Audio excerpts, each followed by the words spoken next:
Good evening. How are we doing? Yeah, we're doing okay, I would say. Happy Friday. Yes, you too. You too. I will first explain to everyone in case they're thinking, wow, Chris sounds very low tonight in pitch and in terms of energy, etc. You would be correct in your observations.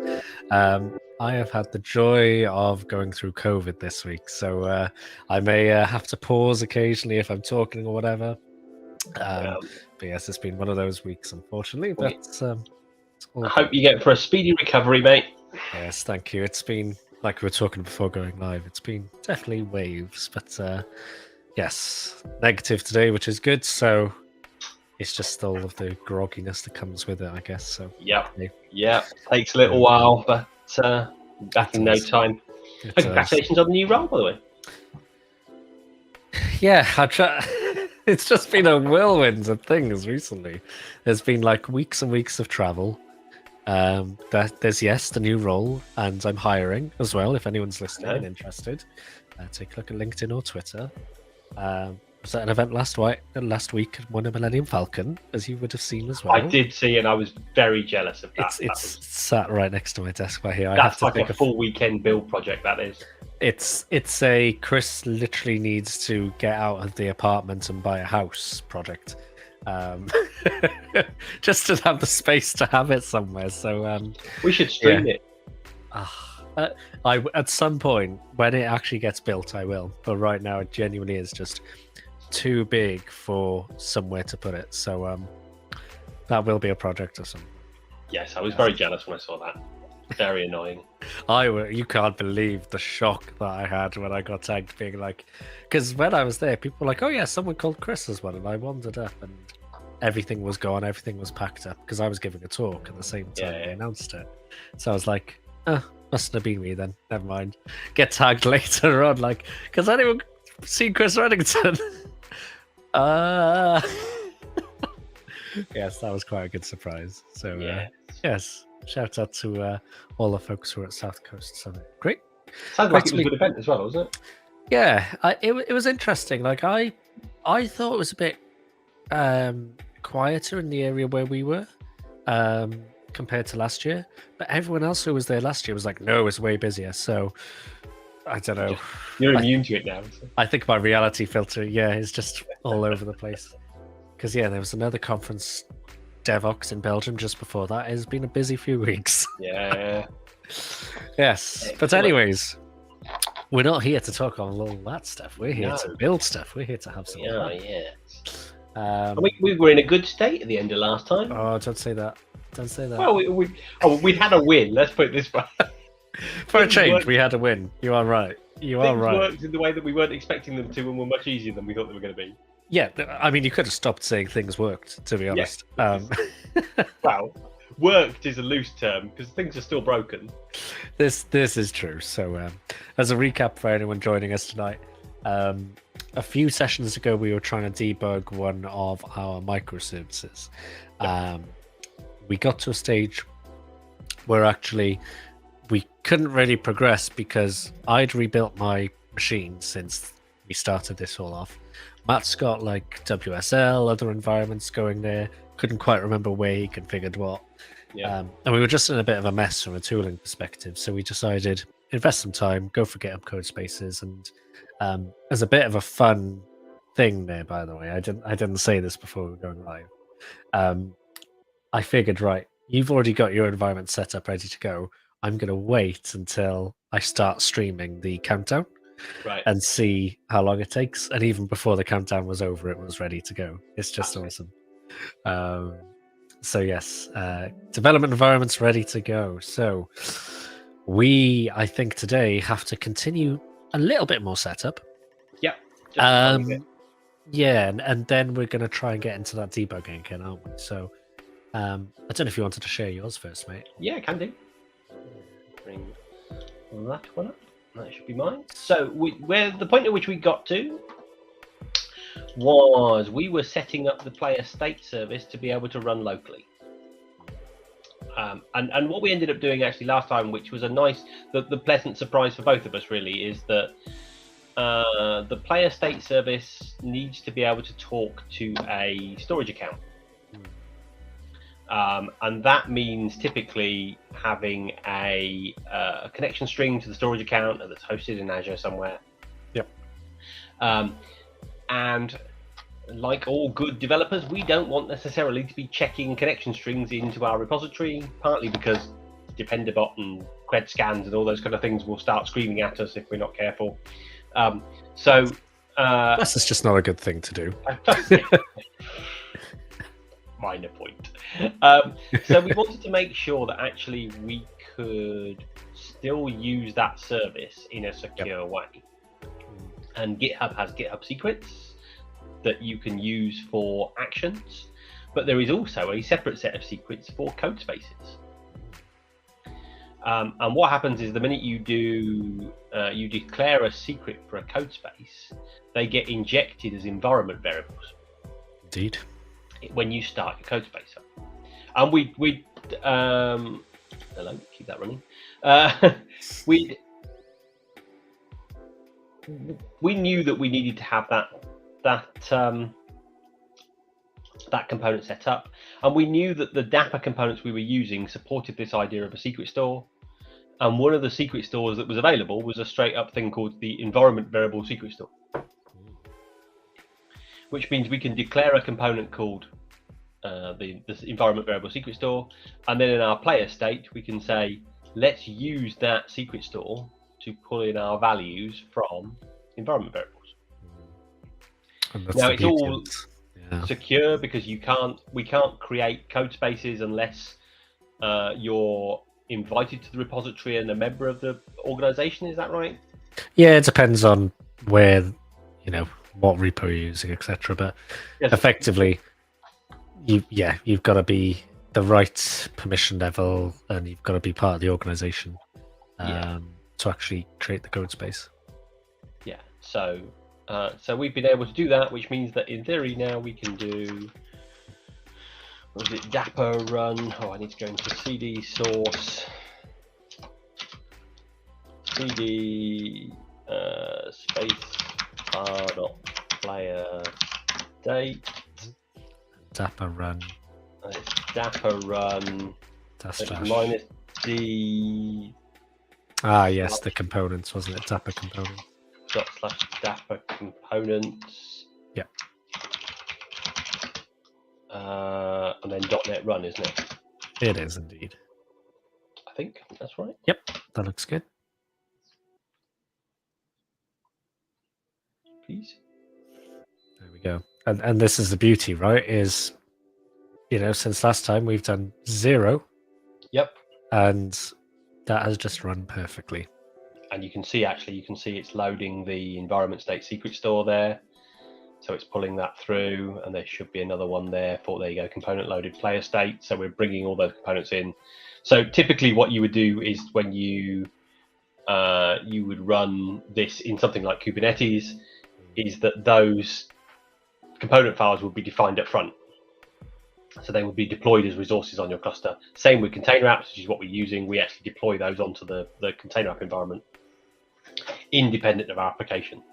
Yeah. So in order to enable local debugging, we're providing these local files so that you can just test against your application without having to worry about.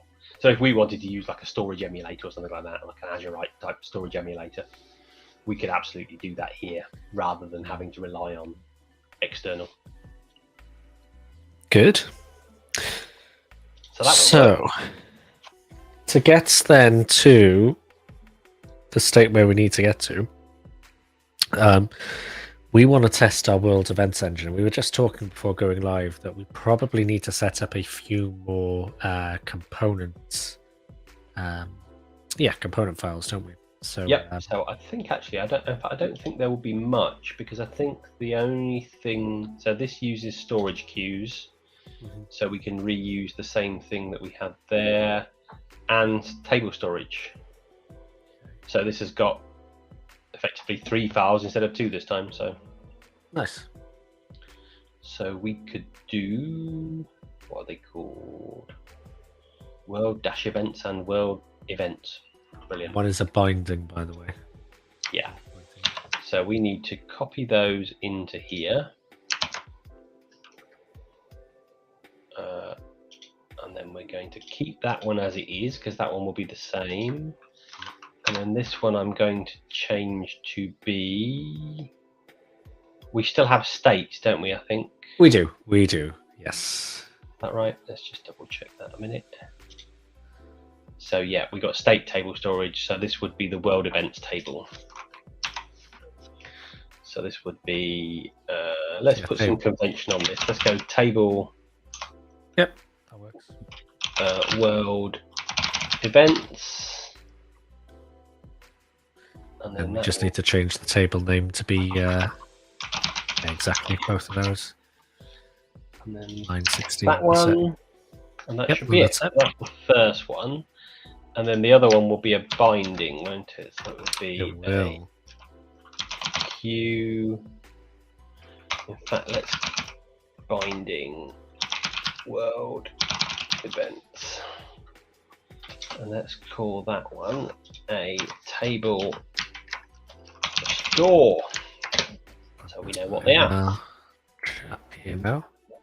Now then, how do we do this? So we are going to put a link in the chat for you there, because the spec for the binding will be different. Hang on a minute, I'm on the wrong. Yeah.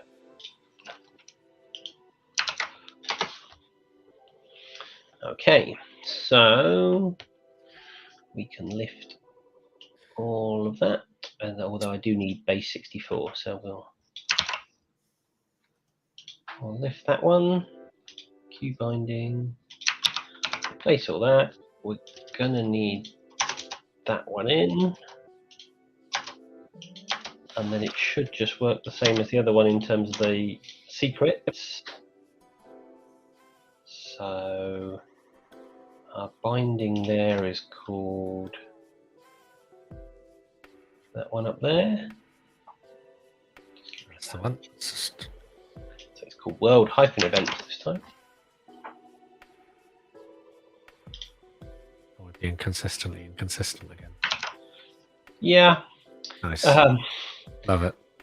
And then we're going to need that to bring in our auth. And then we are going to need... It's the secret key ref, isn't it? That's it. Yep.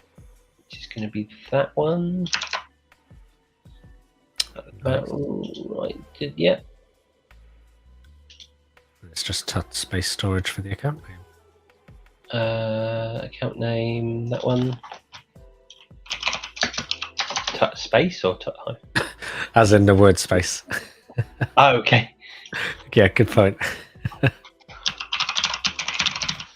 Tut space storage. And then the queue name in the IAC was called whatever storage queue. I think we just passed to the dynamic.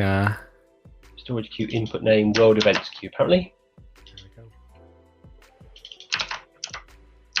I mean, we should call out something here. We are literally right now using the same variables in the ARM template. So if that was production, we are literally using production there. So that's... Absolutely. We would want to use different names, etc. But it's probably worth just shouting that one and out. Actually, I know we were quite pleased with ourselves for using the GitHub Codespace secrets to be able to reference an Azure storage account. But you would probably want to be running a local emulator for this, I've got to imagine. Because it's going to make your life a little bit easier, I think. I don't know. I mean, what I do like about this is we can at least then rule out the fact that it's not an emulator problem. Oh, true. Yeah. You know, because I think that is something we ran into at one point, didn't we? Maybe a few episodes ago. But yeah, it's all good arguments. So that should now work. So I should be able to go out of there.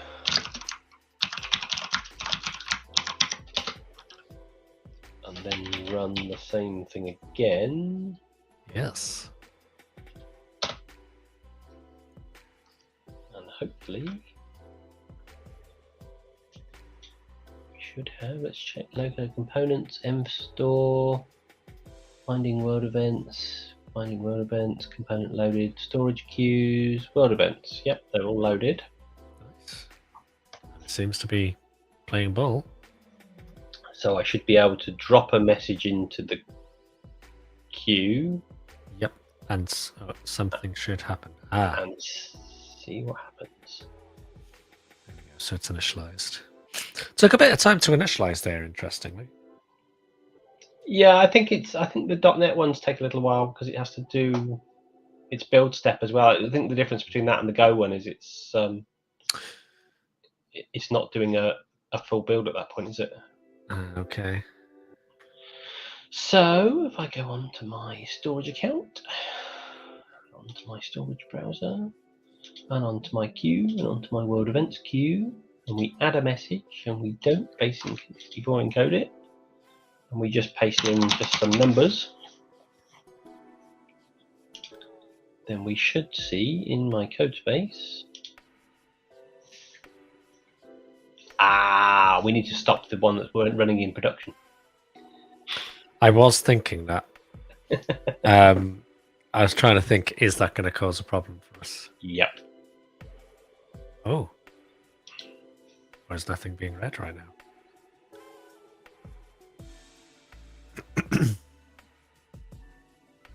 That is a good question.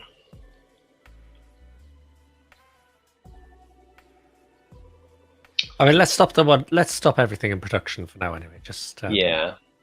It doesn't look like anything's being read there, though. No, it doesn't. So we definitely need to stop that one.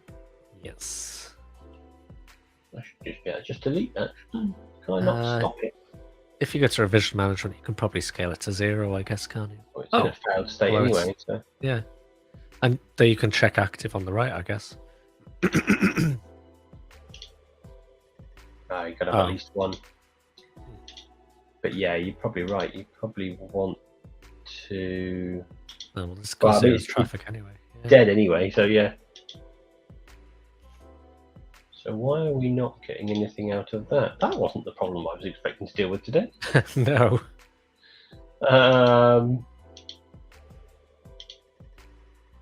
Is that?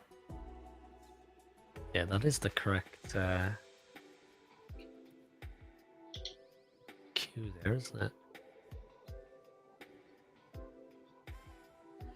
We're listening on port 5000, and we're bound. It's got to be. Doesn't it have to listen on a specific port? Isn't there something weird about the binding where it has to listen onto a certain port? Oh, might be. So we'd need to remap that, wouldn't we? Yeah. So let's look Dapper.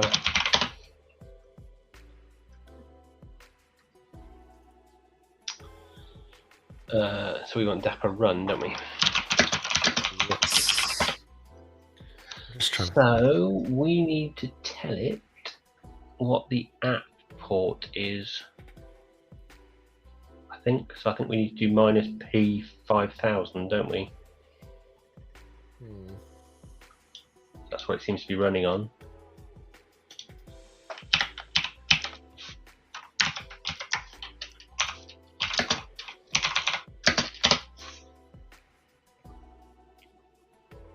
HTTP waiting on port 5000. Right, okay.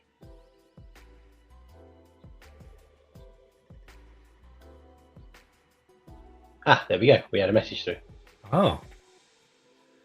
Nice. So what, just if we roll back a sec, what port was it listing on by default? Well, I'm just going to have a look at the logs. It was listening on... Looks like gRPC. HTTP server's running on 4.0 something or other. I just saw that. HTTP server's running on that, yeah. Doesn't say actually. Oh, there we go. No, metric server. Check if Sidecar is listening on blah. It doesn't matter. It doesn't matter. Anyway, we've got that sorted. Yeah. So we now need to So what we need to do is to have, I think, 2 separate windows. Oh, so this is going to be an interesting challenge because we need to be able to debug our world events. So we need to be able to debug world events. Is world events what we want to debug? Yeah, I think Or so. is it what it's sending it to? No, I think the problem is World we need events. to validate the Dapper message that it's sending. Okay. I gotcha. Because it'll be calling an HTTP endpoint. So then, but we need to have player state up and running as well. Yep. So what we want to do then is run player state as a Dapper run, but run world events engine as a debugged thing. Yeah. I'm really inarticulate today, everyone, by the way. Yeah, so which we did start doing at one point about the VS Code debug and launch and tasks and things. Yeah, we did. I think we had it working, didn't we? I think we did as well. But I think what we need to do is to change all of these so that they say world events and then manually run the other one in a separate terminal. I agree. So if we now change those to be world events API, that's going to be the world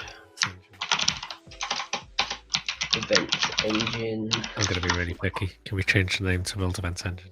Yep, don't worry, I was already there. Already there. World events engine, world events state, engine state. Decision API is a different one. Now hold on, is that very top one that you did? Isn't that just a local app rather than Dapper? Yes, it is. So we don't want that one, do we?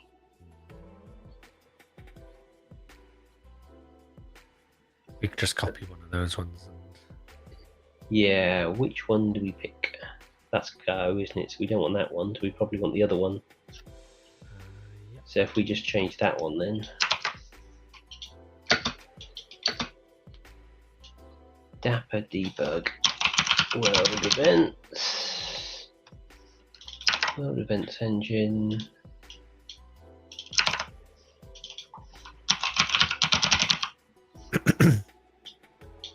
So then it needs to run those tasks which are defined in the other thing. Yep. We don't want that. Yeah. We don't need that one, do we now? No. Should I get rid of these things that we're not using anymore? I think so. Yeah, I think so.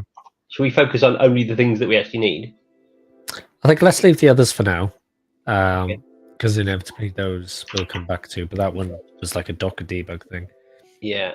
So we and then this one, so we needed two Dappery things. 2 tasks, weren't there? There was Dapper debug, player state, and Dapper down player state. We need to change. Yeah. World event. Dapper down world event.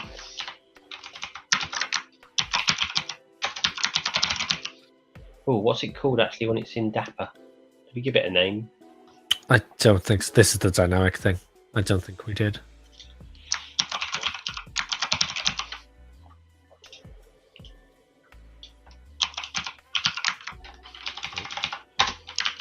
Whoa.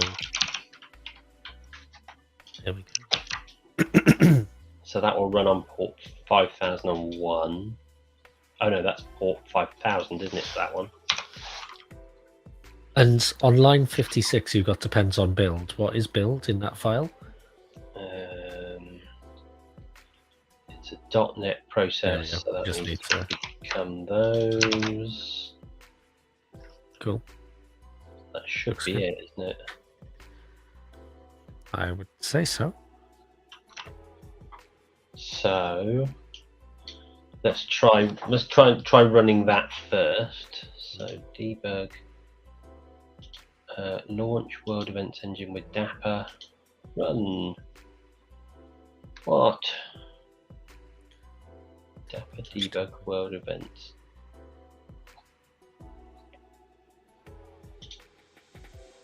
Dapper debug world events. It's just there. Definitely just. I seem to remember we ran it this last time. I remember us running into this last time, but I don't remember what on earth. I'm going to clear out some of this other stuff, so we've only got the stuff that we need in there. Okay. Which is always, let's make sure everything is referencing the right project.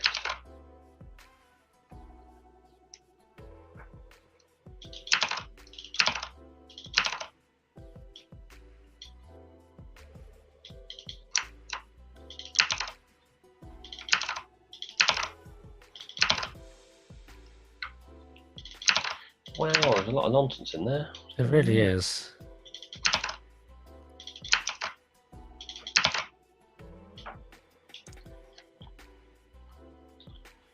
Right, so make sure both of those are saved and try again.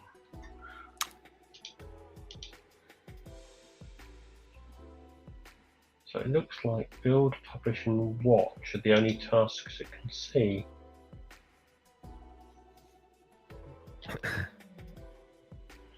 Jump back to tasks. So there's build, publish, watch.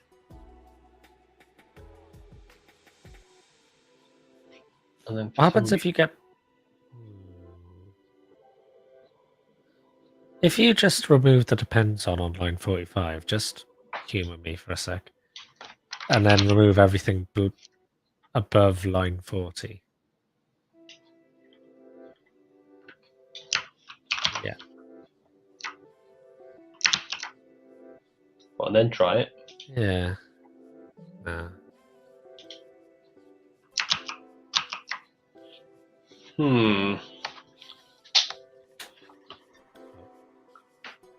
I think we might have to resort to the internet for this one. Let me see.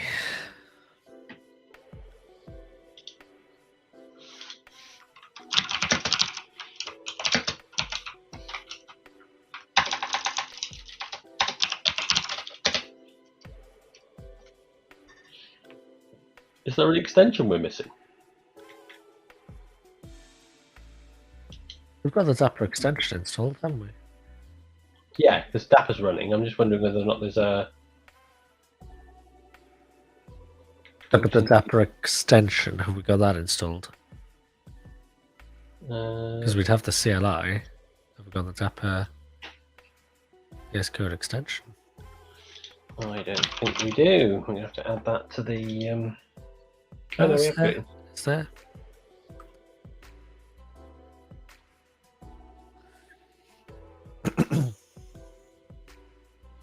Running Dapper, right, invoke.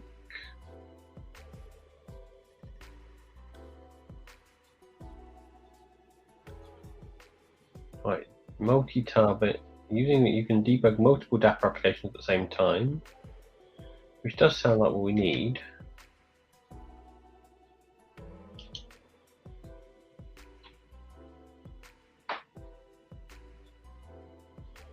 Ooh, that sounds complicated.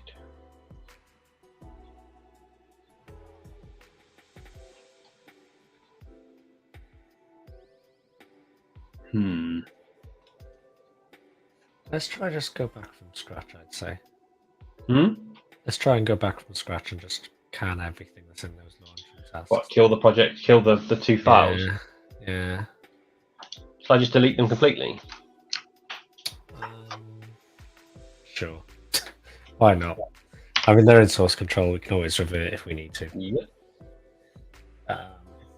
So if we now go debug, open a file which can be run on debug, right? Okay, so let's go and find my program.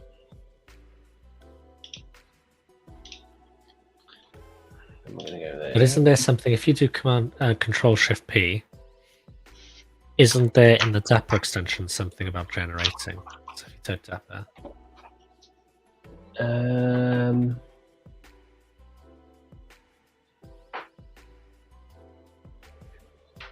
Scaffold Dapper Task. That's That it. one?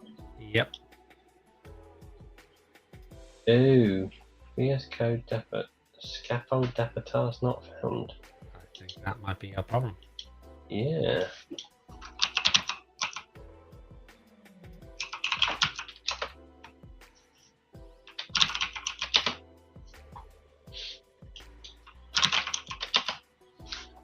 Is that the only extension? Do you want to just uninstall it and reinstall it? Just really curious, but Yeah.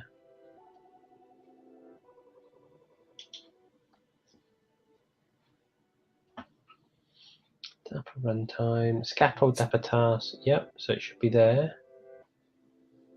So let's go back to my project. Scaffold Dapper Task.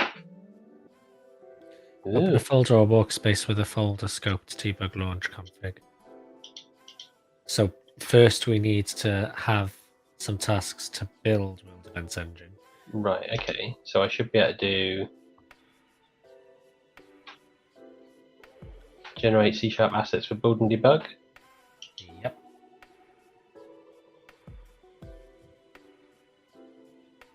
Is that doing anything? Can't tell. I don't think so. Maybe click on the other things. What that seems to be. Maybe click one of the other links in there. Yeah. There we go. So one of those. That's just to run and debug it live.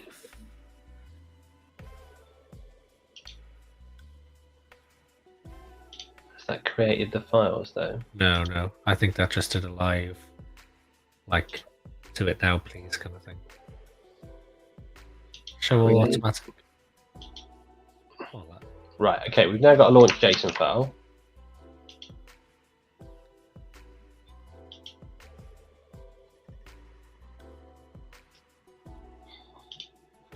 I don't want to do that, I want to do that one, and then we want to do that. I want to do that in a .NET. But that's just doing it live, though, mate. Because if you notice at the top, you had a debug bar for a split second, and then it disappeared there. Oh, okay. So it is actually just it is trying to do something, just not. Yeah. Right. So we've got that one created now. So if we add a configuration to do attached to a, I just want to do a build, don't I? Attached to a local .NET console amp. That's what I want, isn't it? Do you want to launch local.net? Oh yeah, I want to launch one, don't I? Yeah, you're right. There you go. That looks better. So the workspace folder is the home. So we want to go into / src / that's it. Space bar dot world events engine, and our target framework would be .NET 6.1, 6.0.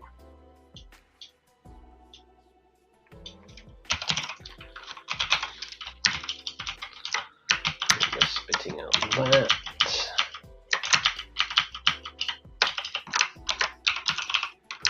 DLL. Nice. So I actually want it to run in that folder as do I want to run in the workspace folder? Probably want to run it in its own folder, don't I? Yeah, I agree with you.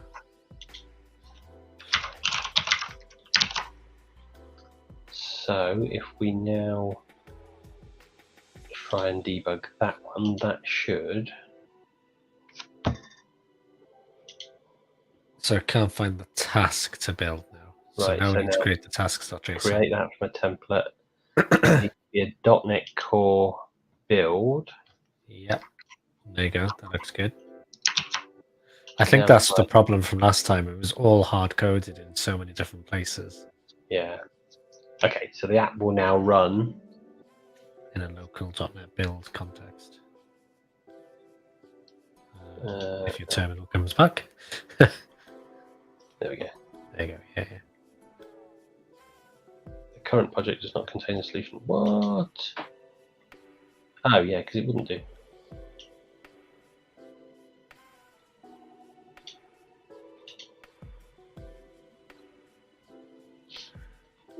So we want to do a build.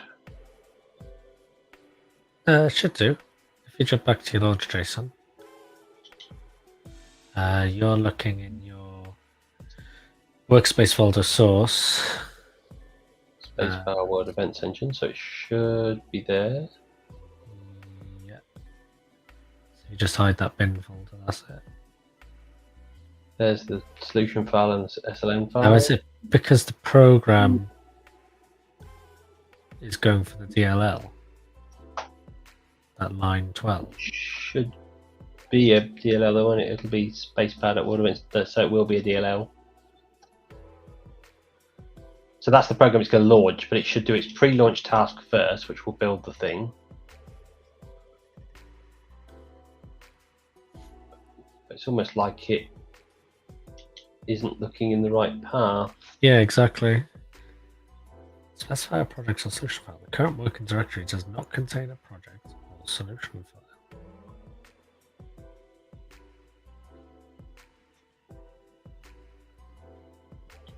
Just do something a sec. If you go to tasks.json. Yep. And I don't know if this is possible. Let's just comment out from line 8 to line 21 a sec. From line 8 to all of that. Yeah. And then create a new... That whole bit. And if we type commands as a new line there, and then do something like ls, or pwd actually would be a good one.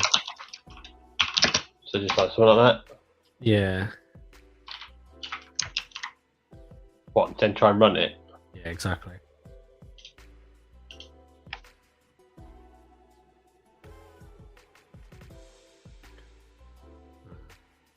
Although it did print it out though. So Yeah. it's still in the root. Yes, yes it is. So if we go back to launch.json a sec. Now look, keep that there a sec, because that might help us just debug till we're in the right place. Oh, okay. Yeah, I get you. We can work our way down. So that Just the way- CWD is not working. Yeah, that's not a bad shout actually. No, still the wrong folder. Is workspace folder even set?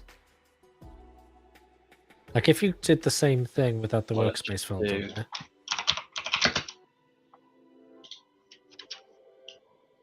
That should work, shouldn't it? Do not know. Yeah, workspaces. ToolUp Tuesday, so that would be right. Oh, interesting.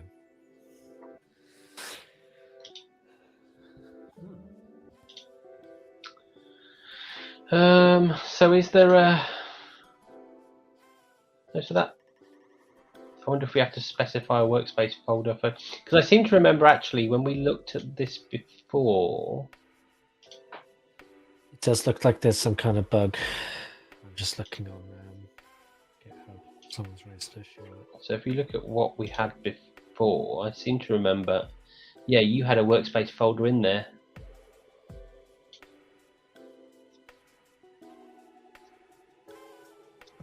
Oh, wow. I'm going to send you a GitHub issue. Oh no, that's never a good thing. It might even be something as stupid as someone said, I found that when pressing debug button on the toolbar right side of the screen, it does not respect Launch.js. However, F5 and play button on the left side in run and debug sidebar, it works as expected. So, Oh wow. yeah, exactly. Right, okay, so I probably want to open that in my local VS Code Yes. instance rather than running it in the browser, because the minute Indeed. I hit F5, things about Yeah, things are going to happen. I was just thinking that through, going, this is not good. Although it said that if you hit the play button, it should work.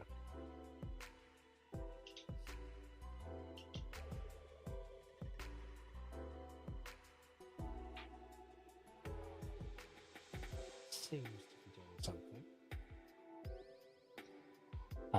Still looks like it's wrong. Yeah, if you hit it from the play button. From that one? Yeah, exactly.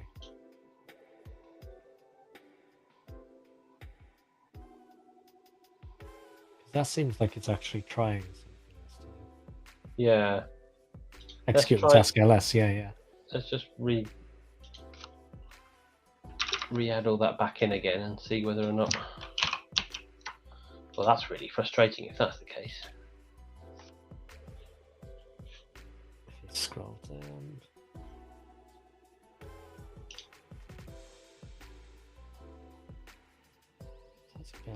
Need to specify as a command. Maybe you need to get rid of that comment. Maybe you don't like it. I can't tell if that's doing anything. It seems to be trying to do something.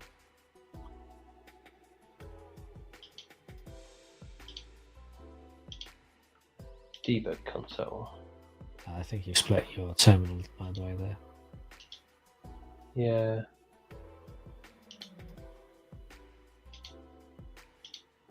So if you just kill that last terminal off, because you've split it there into two. Kill that one off as well, I'd say. Let's just try again. Run it again? Why not? Why not? Helpful. Cancelled. Great. Let's try. That was the previous one. Go on, just one last time, because I'm a sucker for punishment. Nope.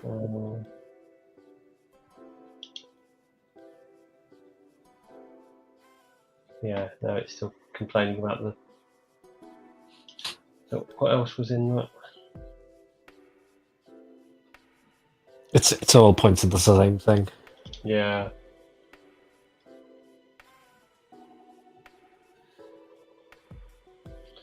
Yeah, can't do without that.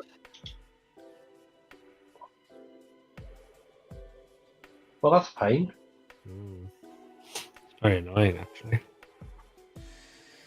So that would ultimately mean, even if I opened it in VS Code as an app, it would still be the same problem, because it sounds like it's a bug in the client level.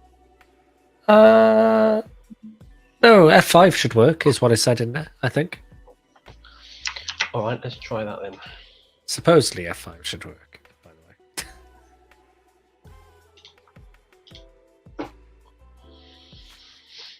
Whether it does is a different question.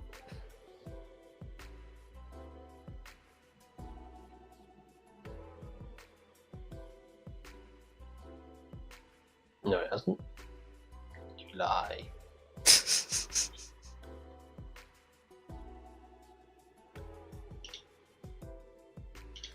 You might have been trying to pick up the old one. There.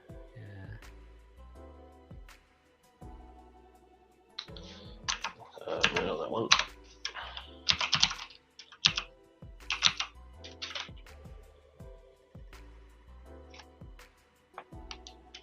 I thought I could just open. Oh, there we go. There you go. Just impatient. Gone all blurry.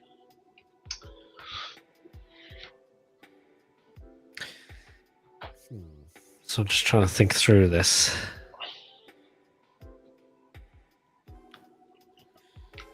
Okay. So if you hit F5, well, then I guess it needs to initialize and do a few things. Right, so if I go into my application, into my word event, into program file, hit F5.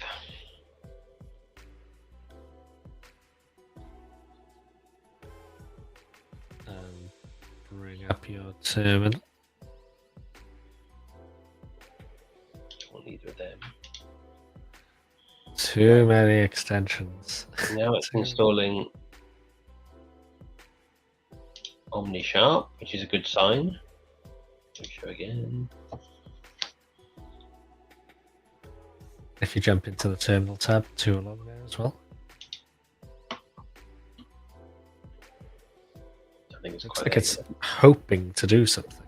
Build task. building. We're going to build. We're going to build task. Oh.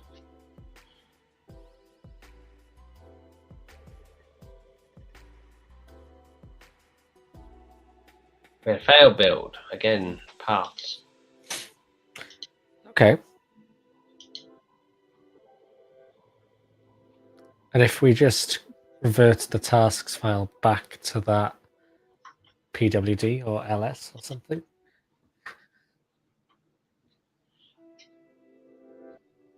I'm just curious if this is doing the exact same thing. I would be willing to bet it is. I think it's all shared code, isn't it, at some point? Yeah. A bug in one is going to be a bug everywhere. Which is just really strange that some people are having no problems with, again, it could be the version of VS Code we're on or anything, right? So, I mean, there's a simple fix for now, which is we hard code it. Just get rid of the workspace folder variable thing. Yeah, I can't open it at the moment, so I can't even say, oh, I'll go in my VS Code because none of it's committed. oh, it looks like my code spaces. Maybe just go back to the browser, then we can hard code it from there. Is it still open in there? Because I think when we did it before, we had a workspace folder in as an argument in there. Ah.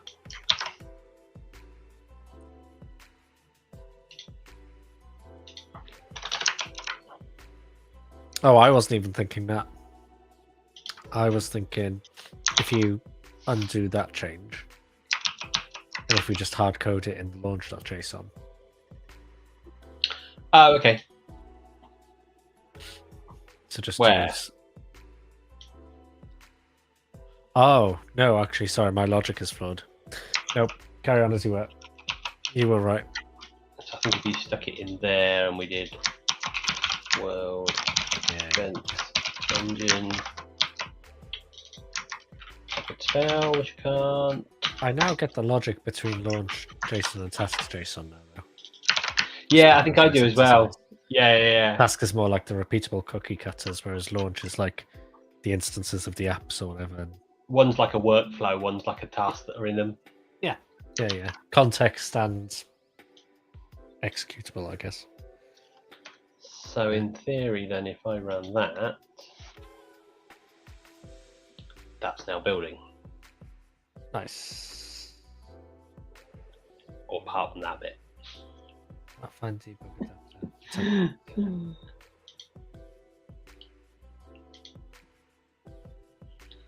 So what did we have before we started messing around with this? Oh, .NET. Oh, is that it?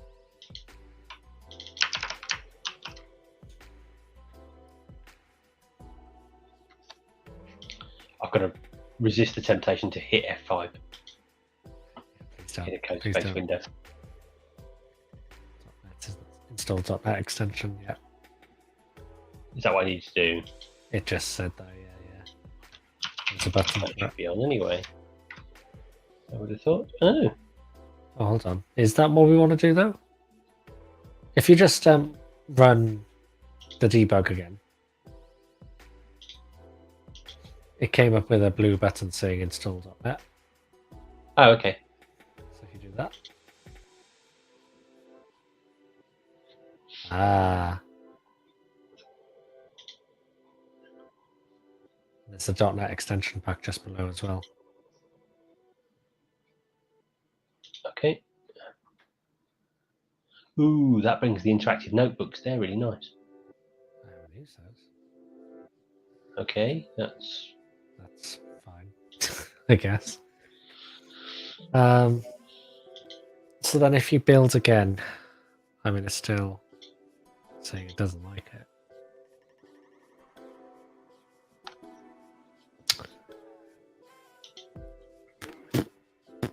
I reload. Rebuild container. I wouldn't. Because I'd need to update the dev container, wouldn't I? Bring those additional tools in. But that.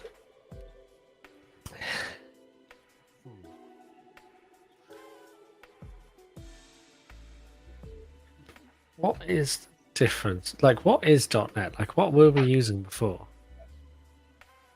That sounds very philosophical. What is .NET?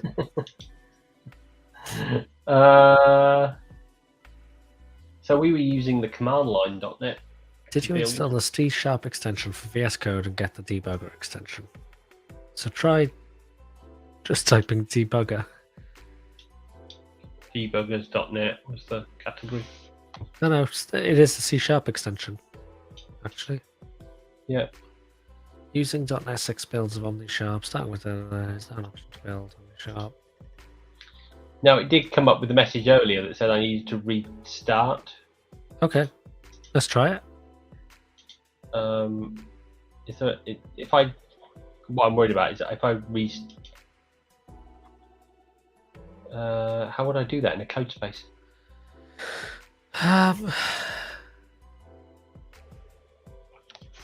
I can rebuild the container, but I don't think that's what you'd want for this. Try uninstall the C# extension and reinstall it.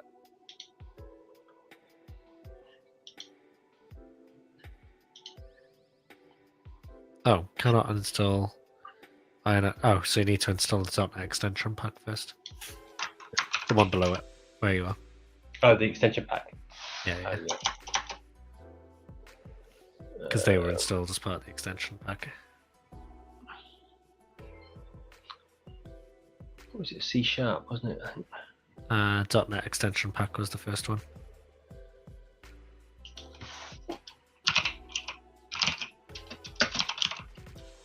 That's it. No, it's not. There it is.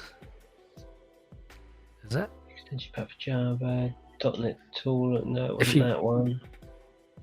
Type .NET literally as dot. As in like that. Yeah. .NET extension pack. There we go. Uninstall that one. And now reload required. Hang on a minute. It just needs to reload. Oh, that might be it. Not a .NET. Okay. Let's hope. I mean, that looks maybe better.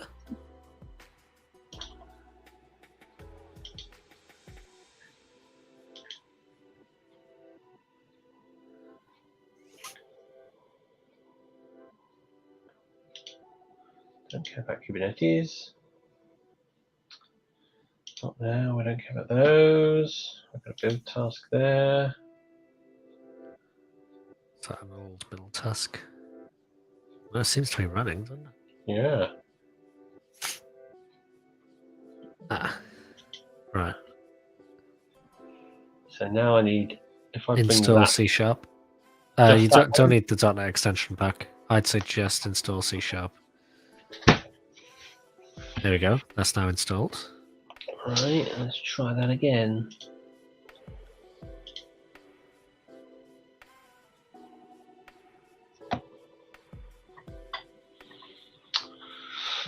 This is very frustrating.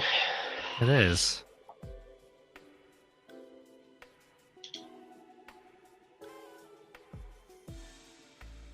That definitely matches what we had before. So we were doing build.net and then the launch JSON. Launch player state was just doing a build. See, that one was listed as core CLR as well. So the first one was core CLR. Yeah. Where we go? Which one am I? So maybe let's put it back to core CLR. Well, interestingly, one was core CLR, one wasn't. So that one was core CLR. No, the launch was core CLR. Launch was core CLR, launch, and and you tasks just was exactly launch was dot. Yeah. So I think what that means is core CLR is like the, I don't know, the type of thing we're running, which in that file it needs to be .NET that you're looking at right now. This one needs to be core CLR. So you need to do the other way around. .NET, and that one is core CLR. Exactly. And then that one is running this time because I'm optimistic. Ooh. Did that build? That built and ran. Whoa. What is this witchcraft? Okay, so then now we can go back to where we wanted, which was Command-Shift-P, Dapper do the thing for the thing. Yes. That was the technical explanation. Well, I was going to say, although with proper words this time. Control Shift P. Dapper scaffold task. .NET launch. Dapper ID would be world events. We had a really complicated tasks and launch JSON before. I'm now realizing. Yes. But I suspect it's going to add a load of them now. The port on which the application listens, which would be 5,000 in this case, which should now leave us with launch.NET console with Dapper, yes, and then that has a Dapper debug and a Dapper D down, which gives us those. So we now need to work out where we put our component reference files. That will also be in those tasks there. In these tasks. I think the IntelliSense does actually. Does it? Yeah. Components path. Oh, look at that. It would be Dapper component. You can be thankful for Copilot for that bit. I was going to say. Yeah. Right. Okay. So if I ran that, that should now Dapperize stuff. So we go to the console with Dapper.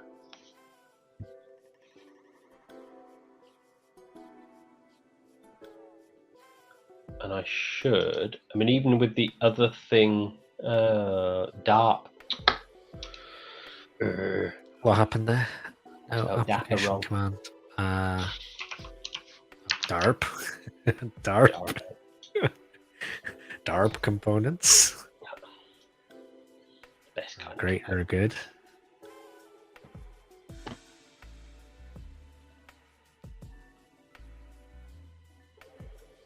Source. Spacebar. It's not picking up the workspace folder. Yes. So does that mean I've got to be explicit and say? Can I just get away with that? I don't think it'll be running in the right directory, but you can give it a go.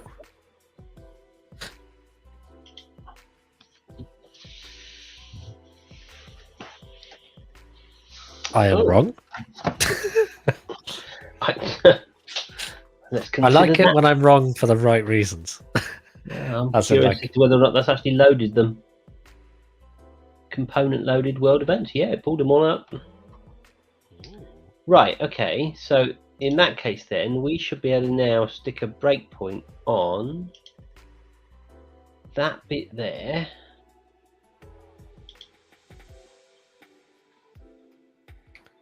Okay. And then I should be able to send a message. Let's just refresh that a minute. Add a message. Don't do that. And let's send a GUID in.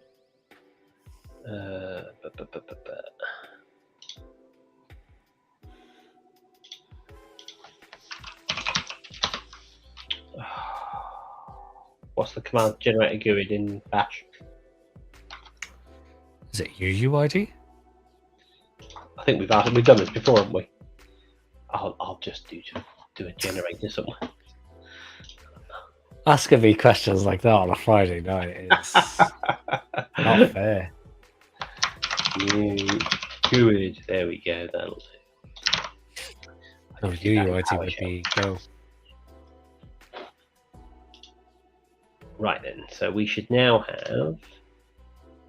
No, not that one. Don't want that one. I'm not debugging in that one. Oh, where have we gone? It should be in there. In there.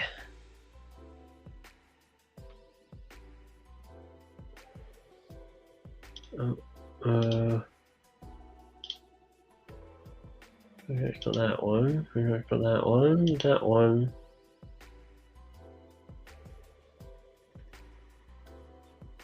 We had something there. State story's not going to know. It's all right.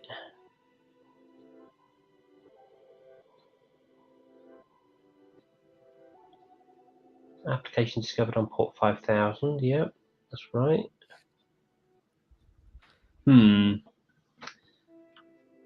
So is that actually anything been processed off? Oh, something got processed off. How can I not see what ran? Let's just kill those a minute. When did we put the breakpoint on? Was it before or after? Because it's.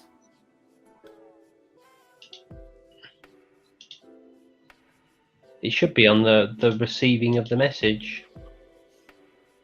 Do you want to put one on the? We're shutting down Dapper D. Do you want to just start? I always remember it didn't actually. It always struggled shutting it down for some reason. Because there is a Dapper list, isn't there, to show what's actually still running? Dapper list here. Oh, interesting.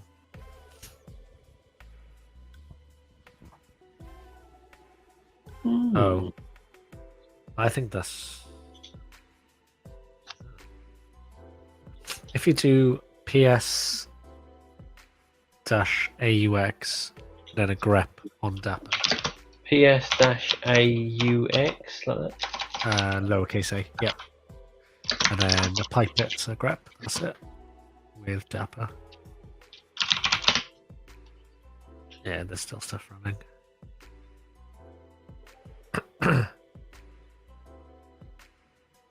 So that's just trying to shut itself down now, right? I think so. I think you can probably just kill those two terminals, to be honest.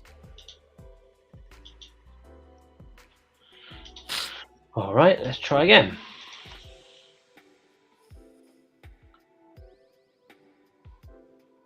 So what we're successfully proving so far is that debugging stuff's still hard.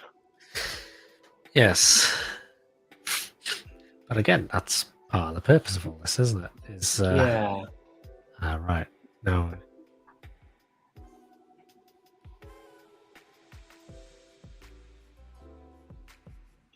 I would have expected that to have flagged as being. There we go. I mean, we are getting the call stack as well now. Yeah, we are getting some messages coming through as well by the looks of it. So let's try and. Is that message still there, or is. Post that again.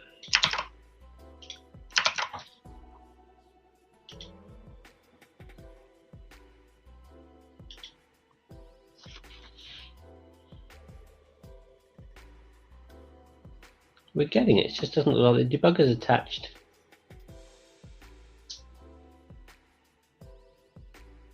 So it's executing that endpoint endpoint's running.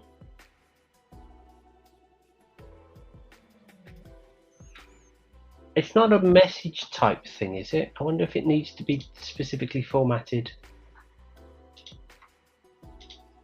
If we add it as a JSON body with tick ID like that, then send that one in. That's not 3 messages. Yeah. I need to be able to kill these now, don't I?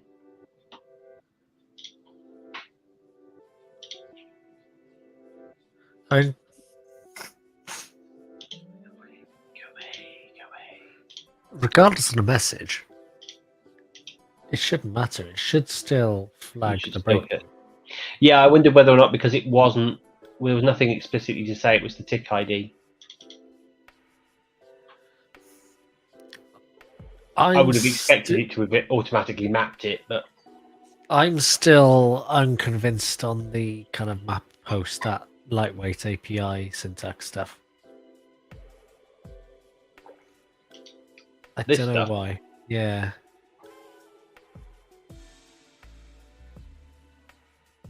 I mean, it should be fine. I think it's just because it's change. It's just what? It's just change. Well, I mean, in theory, we could debug it without Dapper and just call it directly as a post request. Yeah. To prove it. Yeah. Just call from the VS Code So if we using that stop HTTP. Yeah. No, you didn't want to close it off though, did you? You need that still running. Oh, I suppose it was still there, wasn't it? Yeah. Let's kill those. Well, what I was going to try and do was debug it without the Dapper stuff, to debug it with just .NET. Yeah. I mean, makes sense.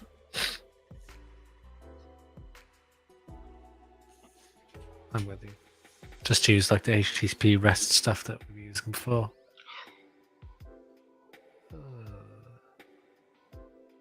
How weird. So if you run it as a straight task, that one needs to be .NET, by the looks of it. Ready? Oh no, no. Why didn't that work? Because that's using the same task.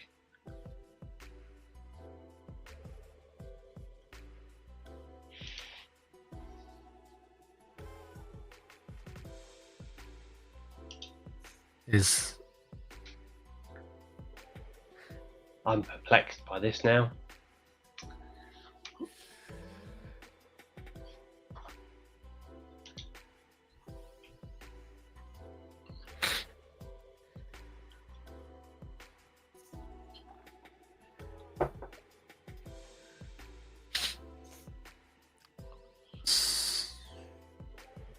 So the command we're running is .NET. We've got the core CLR.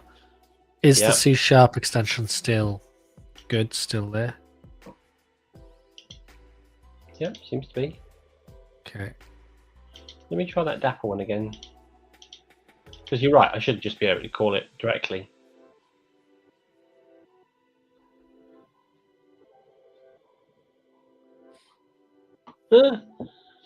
What is going on? This hurts my brain.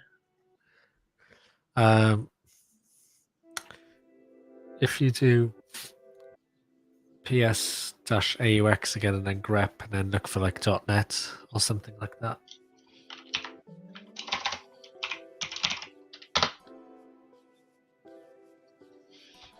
That's a language server. Don't need to worry about that. It doesn't look like there's anything. It's all server-side stuff. Yeah.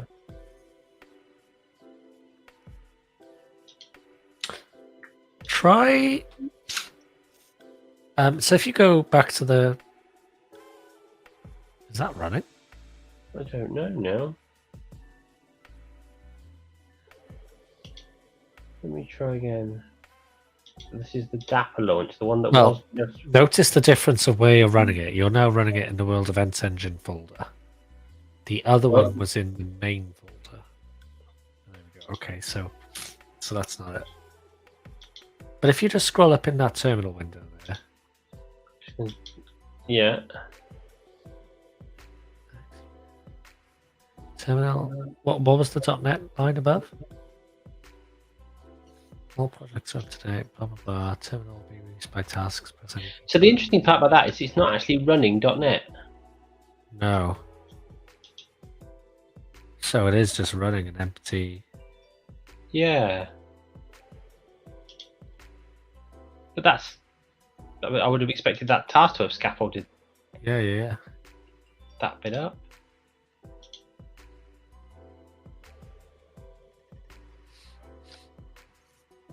Depends on build.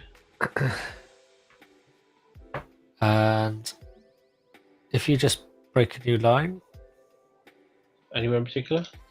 in that, well, that somewhere one. between 23 to 28. Yeah, exactly. Is there something like commands or app or? You've got too many extensions. I'm impatient. I think CodeSpace is overwhelmed by the number of extensions it's trying to run. Right, there you go. So if you just press a quote. If you just put a quote in there so it can start looking at properties rather than... Really? Yeah, I think the language service has gone a bit pear-shaped on there. Yeah, it's just loading everything now.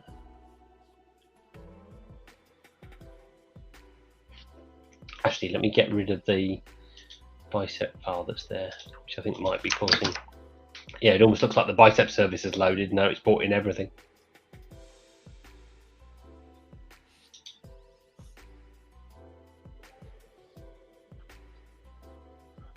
Remote extension host terminated unexpectedly 3 times in the last 5 minutes. That does not sound good. Yes.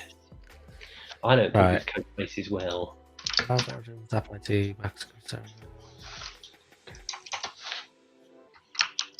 Yeah, I was just looking on the Dapper docs. I'll send you a link just to see if any of the properties run this command afterwards, but not really. Oh, it really doesn't like whatever. I mean, there is args, so we could use something like .NET Run after in args. Yeah, what I'm worried about is that won't connect the debugger though, will it? Which is the bit that we want.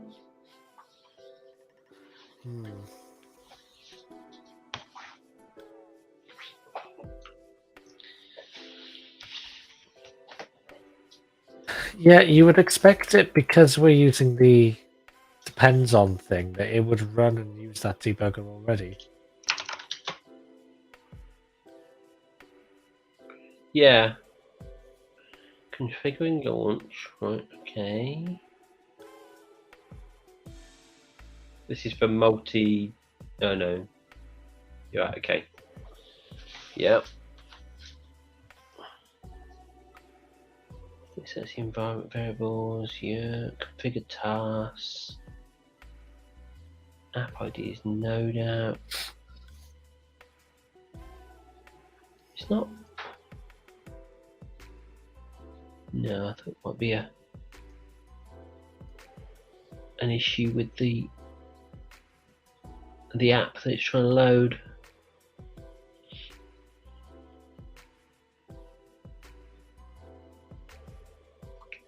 Yeah, that's kind of what we need, isn't it? Is the compound launch.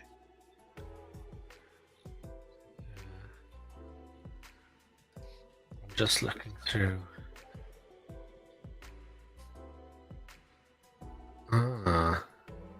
What type did we have for the .NET build in the tasks.json? In tasks, we had .NET. As type? Task type was shell. I'm going to send you a URL. A link. To a repo of a good friend.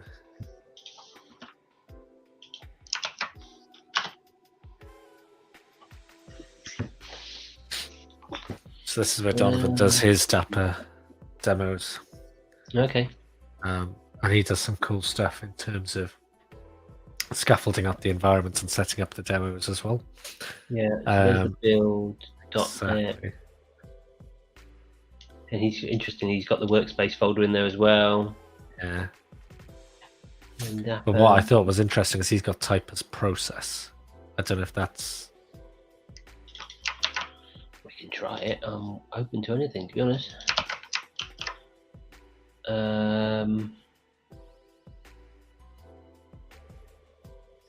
Get rid of that. What's he got in his launch? I was just about to say, yeah, let's just check the tasks for the Dapper stuff as well. If you jump back down a sec. Yeah, so he's got specific ports for App ID, Port ID. Do we want to include those explicitly just for avoidance of doubt? We can put those bits in, yeah. And relative component paths too. We've got that bit though, components path. Oh, we have, okay. So in there, so app port. So he's running on that one, and then those HTTP gRPC ports. Did he have the labels of the types? I just don't remember. Yeah, yes. he's got them. Yeah. And then, yeah, okay. Okay, so basically... And then on the Dapper down, he doesn't have anything, right? Okay, so that's right. So let's look at the launch.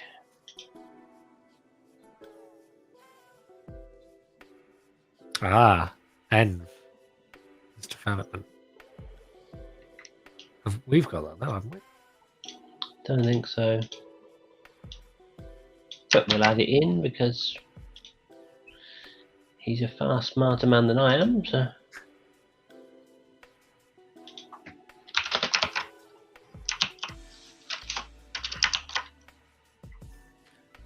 Do we even need the program or CWD anymore on that launch?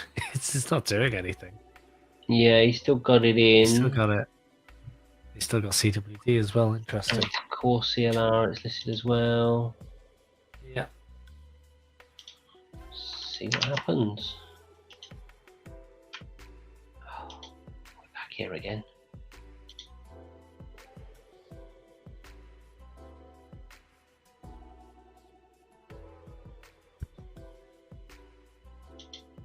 Dapper debug. I have a feeling that there's something strange going on here. Maybe we need a bigger code space. Yeah. If you do Control Shift P,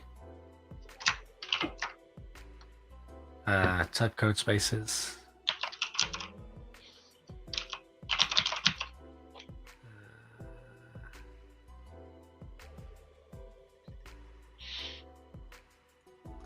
Commit what you've got up to the repo, and maybe we can make a new code space. Do we need new? Do you want me to put in a new branch? Yeah, that might be safe. To be fair, that's probably a good thing to do. While you do that, I'm going to make a new code space, but maybe a more sizable one. Check out the two. Oh, where's Git? Oh. Oh, it's painful.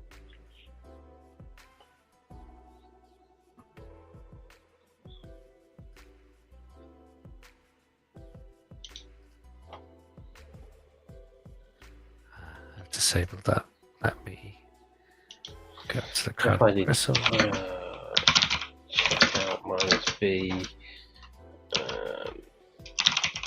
Features for launch tasks.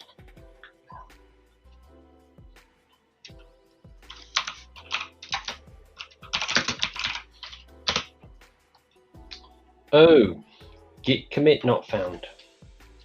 Huh? My code space not happy.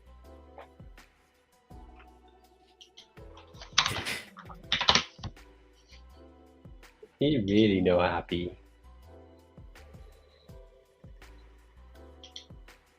So you were able to check out to a new branch, but you can't commit. Yep. What happens if you get commit from the command line? Foundry git add Yep. dot, I think. Dot Yep. start. Yep, dot is fine. Actually, I need to do a dot from the From the higher right. up. Oh no, you're fine. Actually, sorry, No, you're no, fine. no, You're fine. Yeah. Git commit minus m. Yep. Added new launch tasks, and then git push. That one.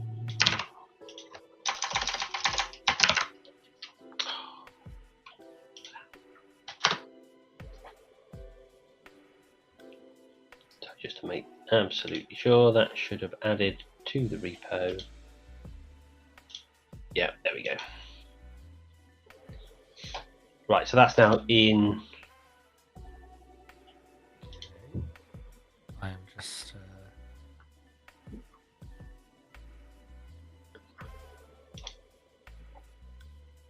doing some stuff.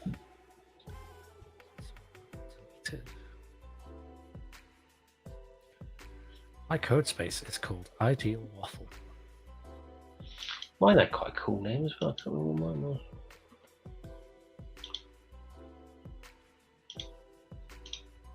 was. Mine was Ubiquitous Space Happiness. I mean, it wasn't very happy, but okay. Yeah.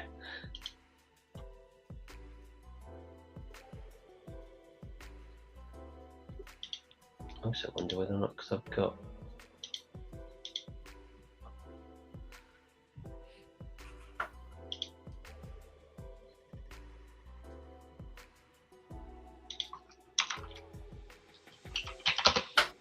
Doesn't look like that at all. I've never seen a code space not have Git work before.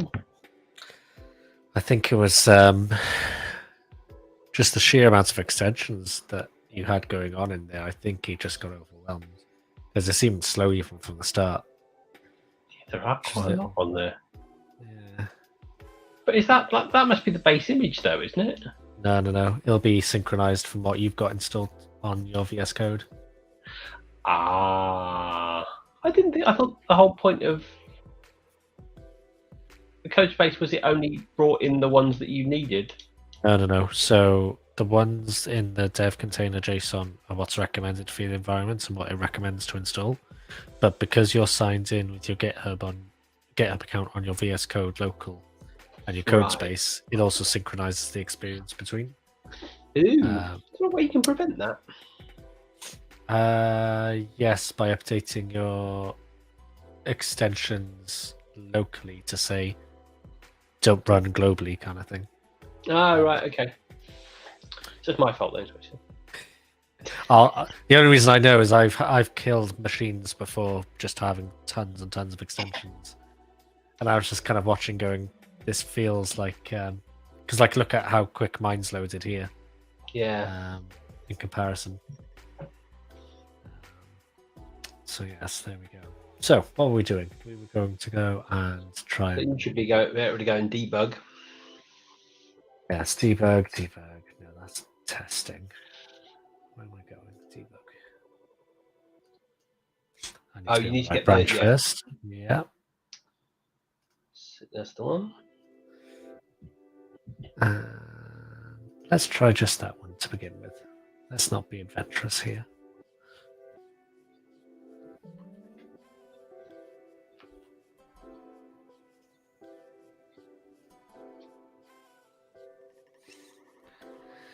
Good. Right, so that's reassuring. Now if I just do a new text file.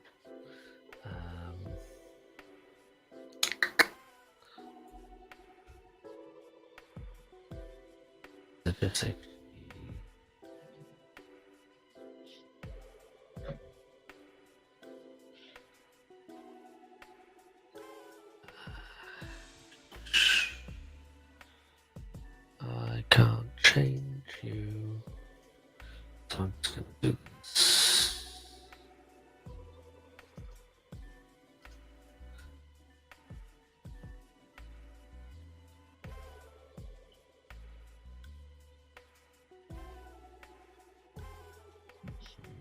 Good. Ah, cool. It did debug, which is nice. Right. So then, if I post,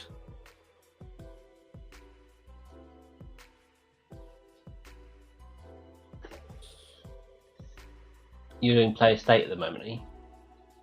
no. This is just a file that I'm using. Just is it?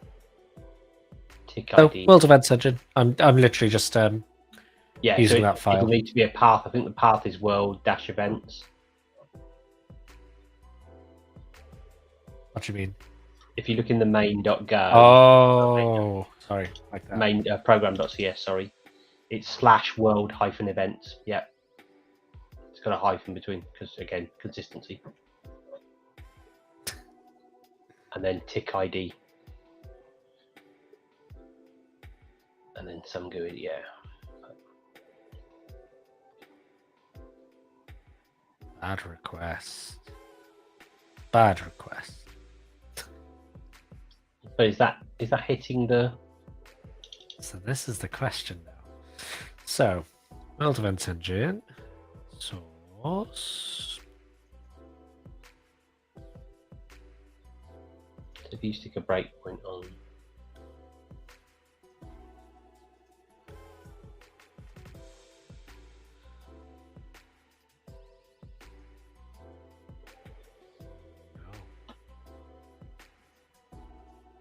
No breaking. No point. I'm just gonna stop that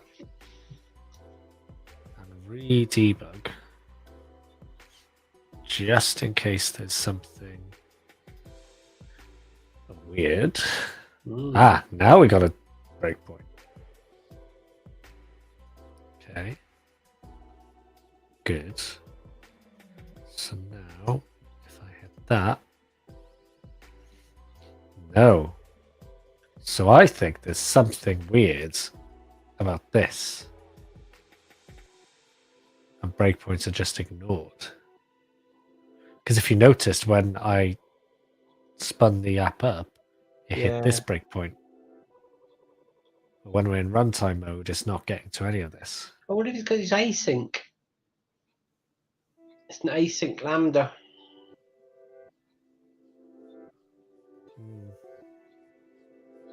So it's just throwing it away to another thread, and we can never.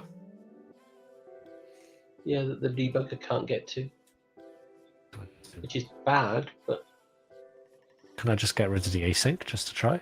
you could try, yeah.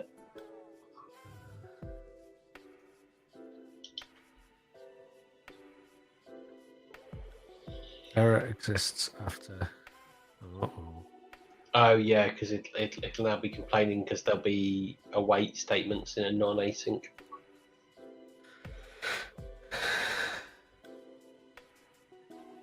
Yeah, I don't think there are. I mean, worst case, just comment it all out. True. Yeah, true. You don't need it to be doing anything. In fact, you know what?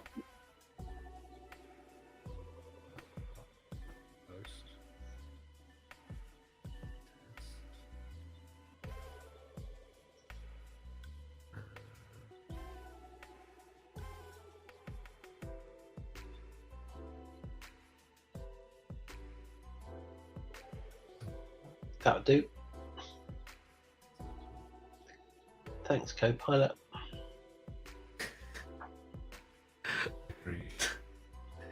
Right. Stick a breakpoint on it and then run it again. It was the async. Sorry, was it? Breakpoint. Go.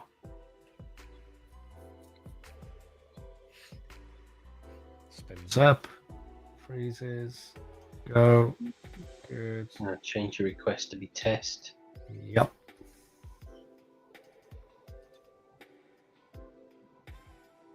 No. I think. And it's not hitting the breakpoint. No. I'm just going to try one other thing. Hostname. No. What does it say is listed? I mean, it's still getting it. Clearly. Yeah. Executed endpoints post/test. Just do a sanity check for me and just make it a GET request and just return a hello world or something. Or add a new one on. Sure. I mean, that works. Just do it on the root, isn't it? Yeah, okay. And just do return string.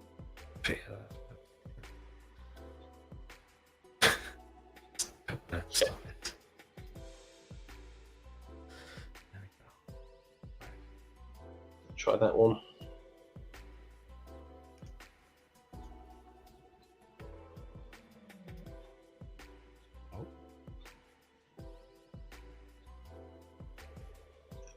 Oh.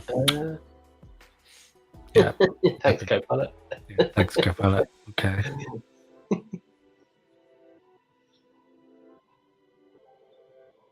You need double brackets. So double brace. Yeah, double break it. Double brace. Yeah, that's right.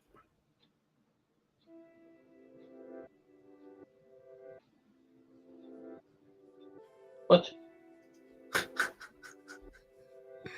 We're just going to leave that there for now. Right.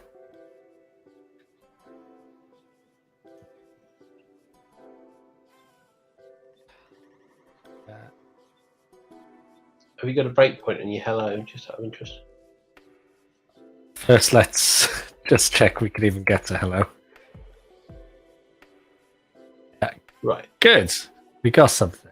Okay. So does then- that? So now.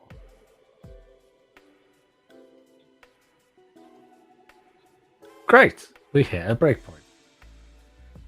So get requests, fine. Post Post requests, request, not not so much.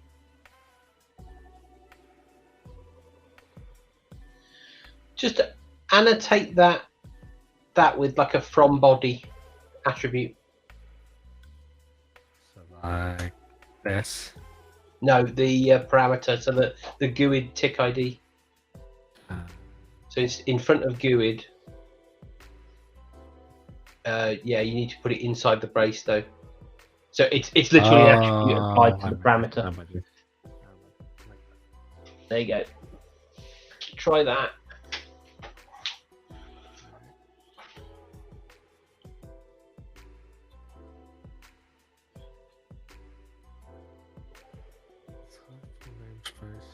From body attribute. Oh, there might be a hang on a minute.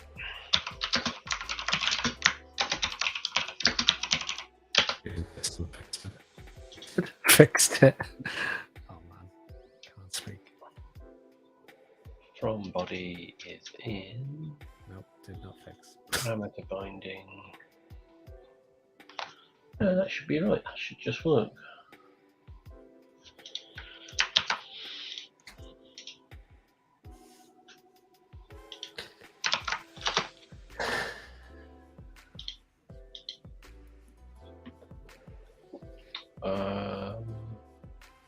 Using from body. So try.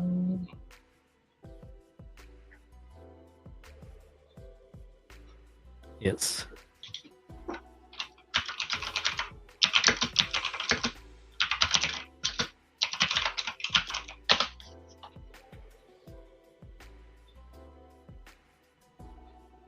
And you've got the right content type in there, haven't you?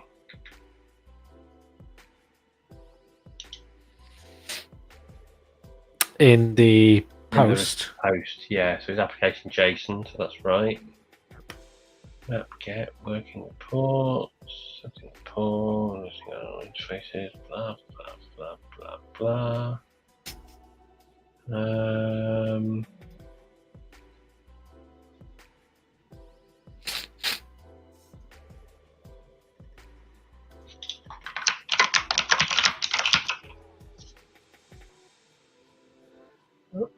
Okay. To bind from the body, bind explicitly.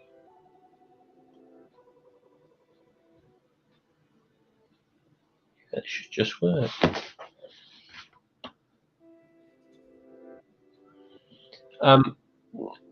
Just make sure you've got using Microsoft ASP.NET Core.mbc in it. Microsoft ASP.NET Core.mbc. I don't know why it would be MBC, but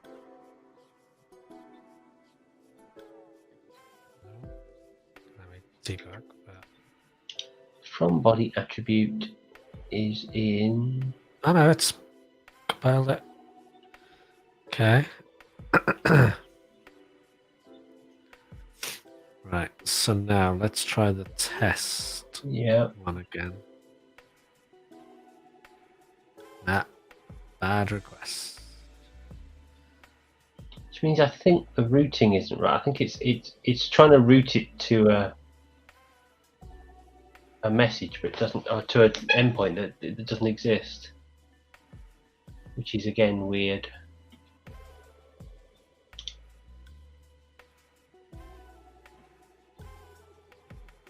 That to an object.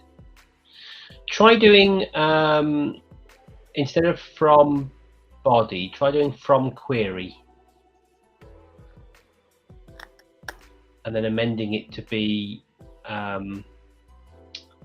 the tick ID on the query string as a query string parameter.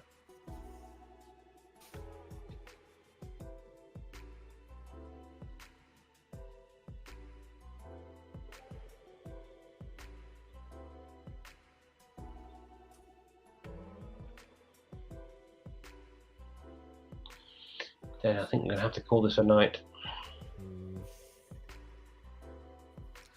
But we've come somewhere. We've identified it's not Tapper, it is the app. So Yeah. You know, we've gotten closer to what we wanted to do.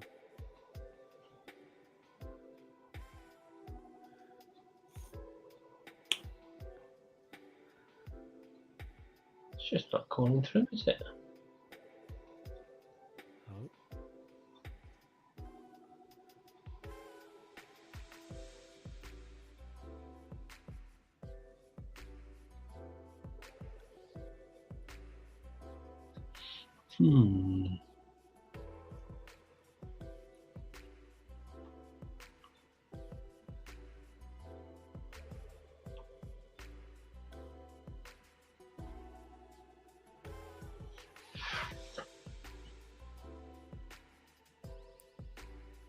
Get? No problem. We try post.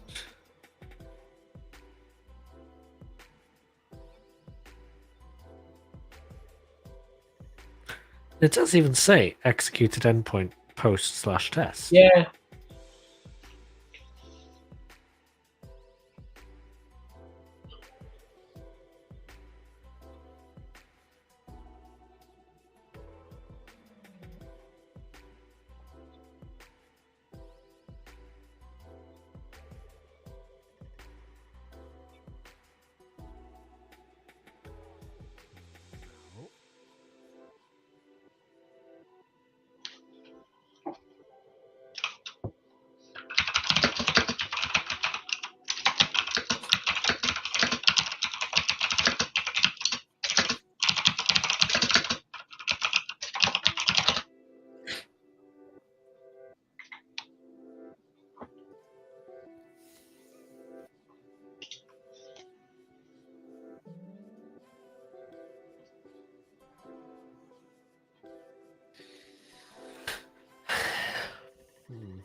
I am a little flummoxed.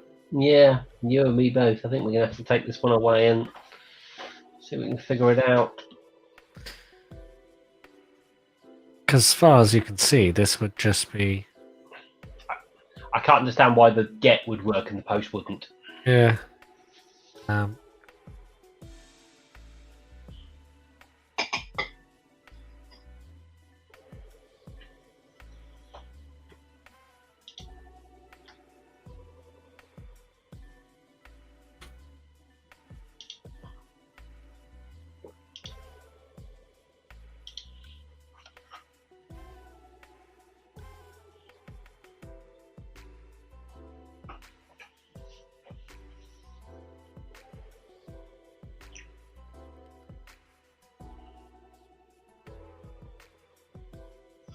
have a funny thing. It's something really stupid.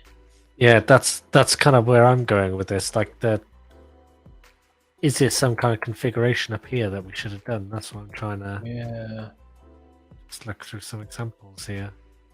But as far as I can tell, no.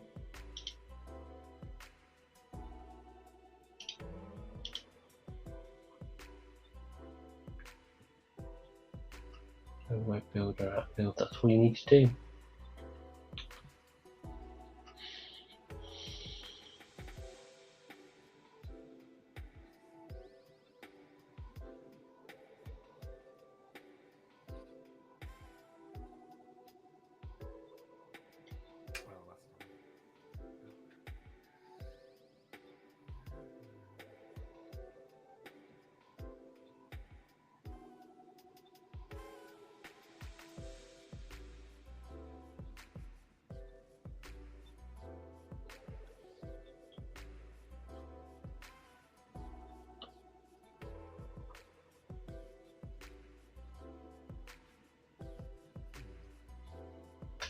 I think what we do next time is we create a brand new .NET Minimal API without any of the Dapper stuff in it.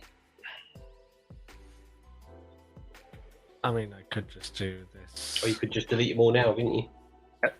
Like that.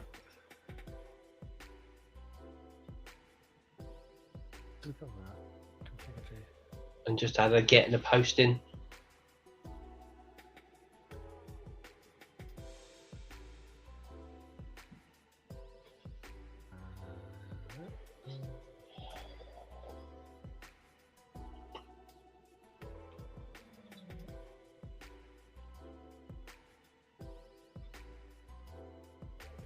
Yeah.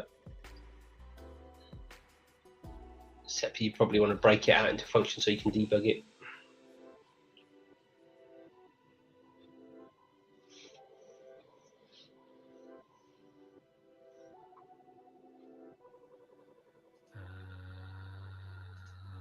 You're lying to me. Hmm? Yeah.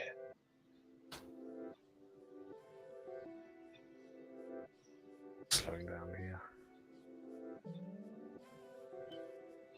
That'll do.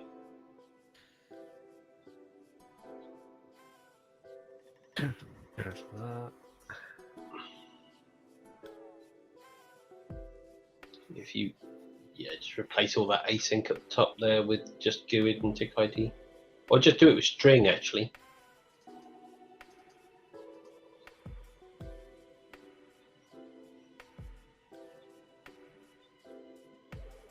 You don't need the async.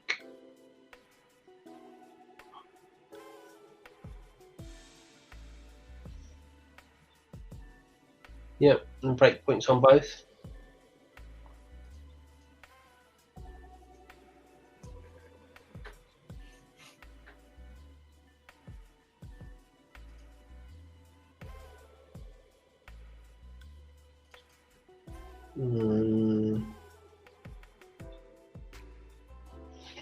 Uppercase M. That's uppercase.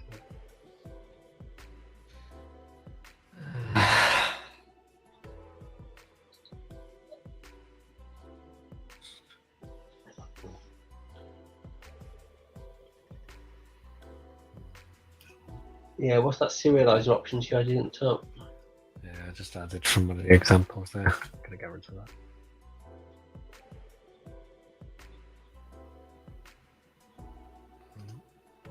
Okay, it does not exist in the code context. Result dot, isn't it?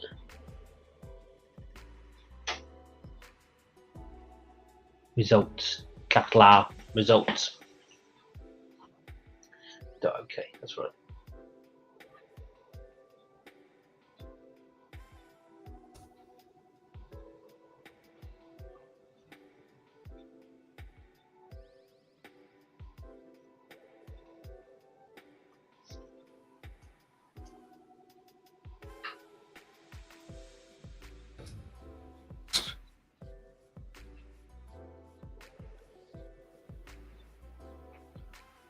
Well, this is just estranged. Yeah, it's just a strange artifact thing. Right, so it got down to here. So it's starting. So now if we just do hello, breakpoint, good. Yeah. And if You we slash change- event.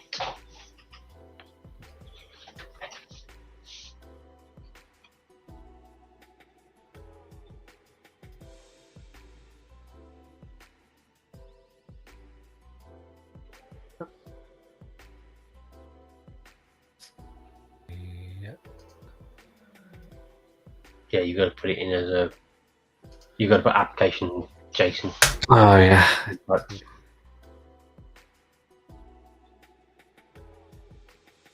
No, content type : application JSON. Yeah. Application / JSON, isn't it?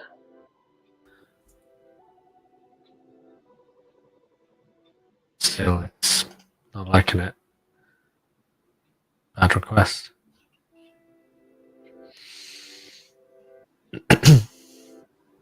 um,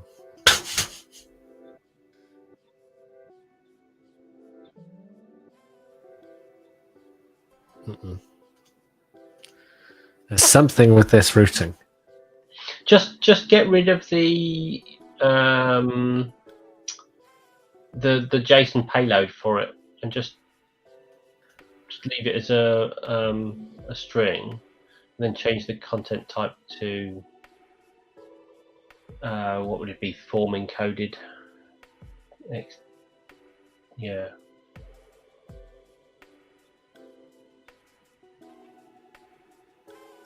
I think it's routing. I think there's you're something right. strange going on with routing. I think you're absolutely right.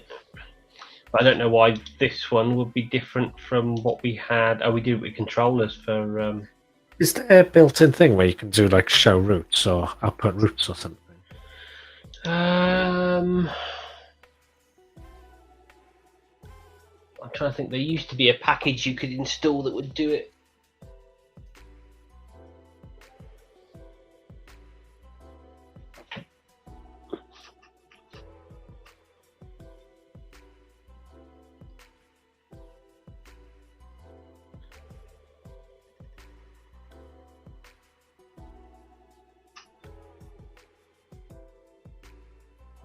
Try that.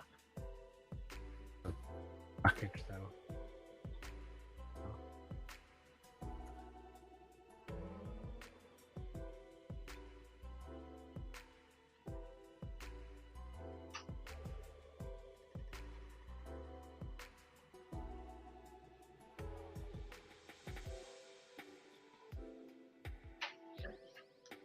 Oh, that was literally what I needed.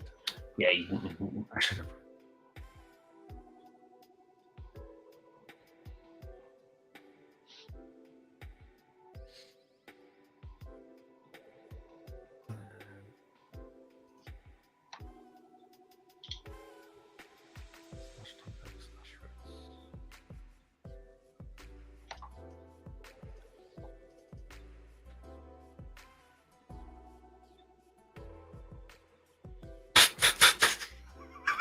Come on!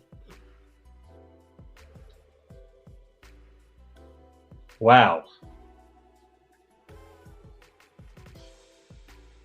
It can't both exist and not exist on .NET. Come on.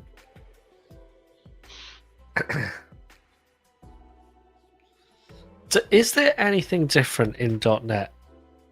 Because if you look at when the app loads up, it's now listing on the HTTP : blah blah blah. Yeah. Does it do anything weird in terms of host names, what it's listing for, things like that? Like, do we need to specify something? Right. Not. I would have thought. There's clearly something root-wise that's making it go, nah.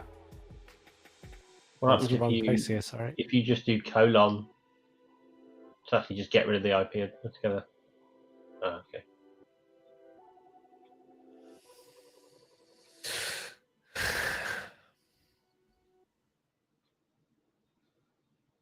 No.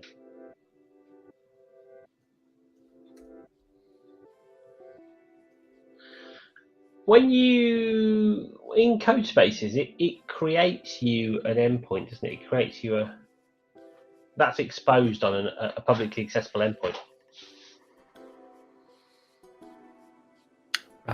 So we can go to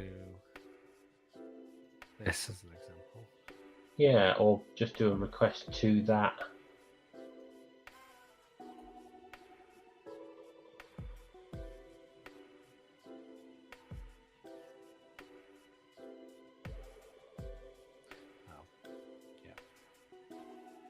So that's working. Now do a post. So yeah, go back into your test file. Oh, I see what you're saying. Go to the apps menu.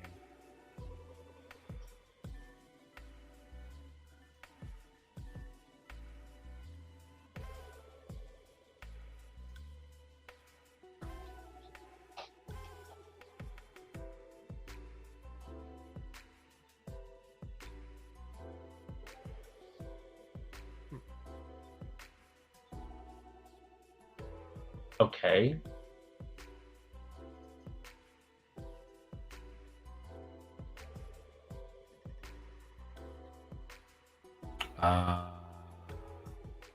I think it has to do an authentication piece there, doesn't it? If I remember rightly. Exactly.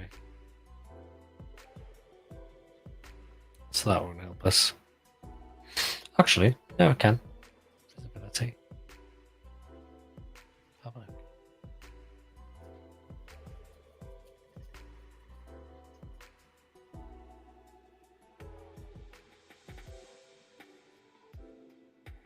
Still a bad request.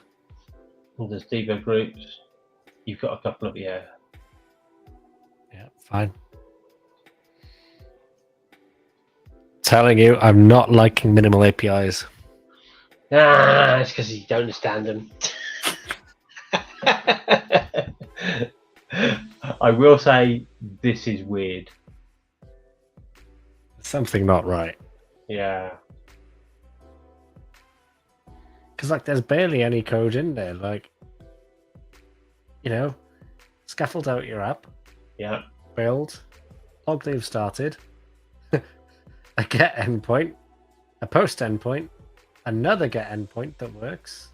And the only thing I can think of is whether or not the Dapper client is interfering with it. Because Dapper by default will be listening in on that port, won't it? If we were running in the context of a Dapper session. But we're not running in the context of a Dapper session. Yeah. Like, that's literally just an SDK, isn't it? Does it like, know that? Does it?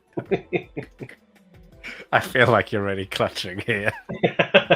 Is it obvious?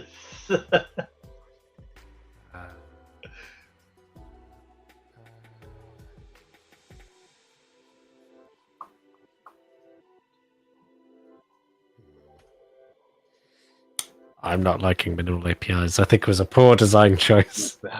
We've never gone down that path. Whatever. I won't commit any of those changes in, but I think we at least have come to the crux of the problem. Yeah. Yeah, absolutely. So, we've got homework. Is try and figure out exactly what is going on. Yeah. Yeah.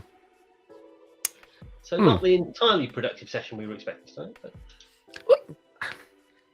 again, debatable. Like, it's been productive in the sense we've been able to get to the point where we needed to get to. yes, this is also true. It's just, it seems like a really simple issue, and I just cannot see why. But we now know what we need to be looking at. We've ruled out Dapper, we've ruled out everything else. It's something in that .NET app. Yep. So, we have homework. We've got a plan. Yes. Thank you for joining, folks. If you have tired along with us as well. And if Thank you're you. screaming at the screen with the solution for it, then please let us know. Please. Yeah, please let us know. Please put us out of our misery. That looks just so basic and so obvious that I don't know. We will be back in a little while. We will be back on November the 15th, I believe. We've got a little bit of time actually until the next one. We've got a bit of a gap, which means we've got some time to go and research. Yes. Hopefully we'll have a solution by the time we come back. If we don't, maybe we'll postpone or something until we have an answer. But there we go. It's been fun though. Yeah, always fun. These are always good, entertaining, mate. I always learn things, so exactly. That's the idea. So until November the 15th, folks, stay safe, stay healthy, look after yourselves, and we will see you then. Okay. Bye. Bye.